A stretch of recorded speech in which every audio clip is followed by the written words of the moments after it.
He showed me that to live fully, it is necessary to understand the 7 layers of identity. Many go through life without even exploring these layers, living only on the surface, trapped by limiting beliefs or fragile conviction. But those who reach the level of fact, where purpose is already clear, experience true transformation. Active identity clarifies purpose. When you understand who you truly are, your actions are no longer reactive, but intentional. This goes beyond beliefs and conviction. It is living in the certainty that you were created with a specific and powerful purpose. What defines the most successful people in the world? Many have never set foot in a church, tithed, or given offering. So why do they prosper so much? The answer lies in principle. Universal principles, like sowing and reaping, have been embedded in creation since the beginning. Solomon said, "The generous soul will prosper." And this is an immutable truth, regardless of religion or belief. Within churches,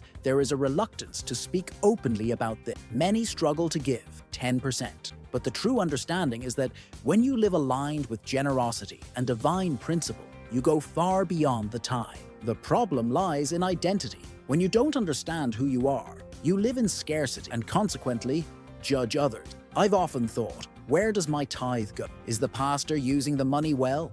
This thought reflects someone who has yet to understand the purpose behind giving. Identity clarifies purpose. God designed each of us uniquely. We are not rare. We are unique. This divine design connects us directly to His image and likeness. And here's an important detail. There are no ugly people. What you perceive as ugliness may simply be a disconnection between the interior and the exterior, or a matter of personal taste. How can we call someone created in the Creator's image ugly? God's original design is perfect. He does not live by beliefs or convictions, but by certainties. And that is what we need to learn. Beliefs, whether positive or negative, are still limiting. Those who live only by belief remain testing and doubting. Certainty brings a different posture. When you are certain, you give everything without fear. This is living by revealed faith, not blind faith. For example, we often confuse our relationship with God with incessant requests, as if we were begging for something that has already been given to us. Imagine a 10-year-old child still asking their father for permission to eat at home. The father has already given everything: the house, the food, the access. So it is with God. He has already given us the governance of the earth. As Psalm 115:16 says, "The heavens belong to the Lord, but the earth He has given to the children of men." The question is, are you living as someone who governs? Or do you still act like someone who needs permission to prosper? The heavens are structured in layers. The first heaven is what we see. The second is the realm of power. And the third is God's throne. Prayer pierces through these layers like incense, reaching the throne.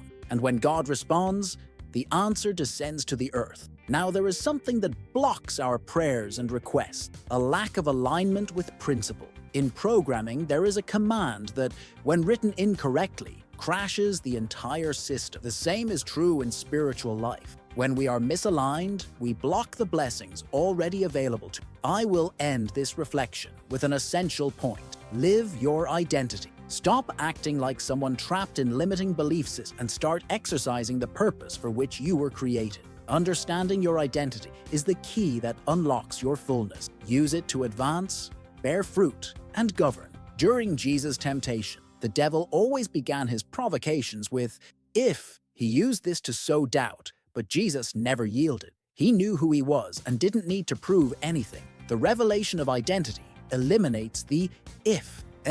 It's not about condition, it's about convictions. When you have clarity about your identity, it's already settled. Reflect on what is written in Psalm 115:16. "The heavens are the heavens of the Lord, but the earth He has given to the children of men." God entrusted the earth to us to govern. There is no ambiguity in that. He trusted us, period. The question is, are you living as a ruler or as a consumer? Most people limit themselves to consuming and fail to realize they were called to create, transform, and lead. Work, which should have been a delight in Eden, became a punishment after humanity's fall. Genesis 3:22 makes it clear, "You will eat by the sweat of your brow." That was not the original plan.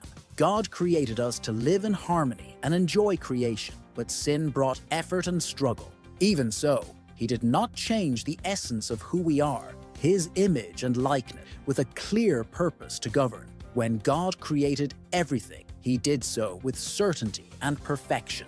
He placed us last in creation, not because we are less important, but because everything was already prepared for our arrival. He is sovereign, yet He gave us the freedom to decide. This freedom is the key to governance, but also the root of many of our problems. Instead of fulfilling our role, we often become trapped by the opinions of others, which are like disposable goods with no commitment to results.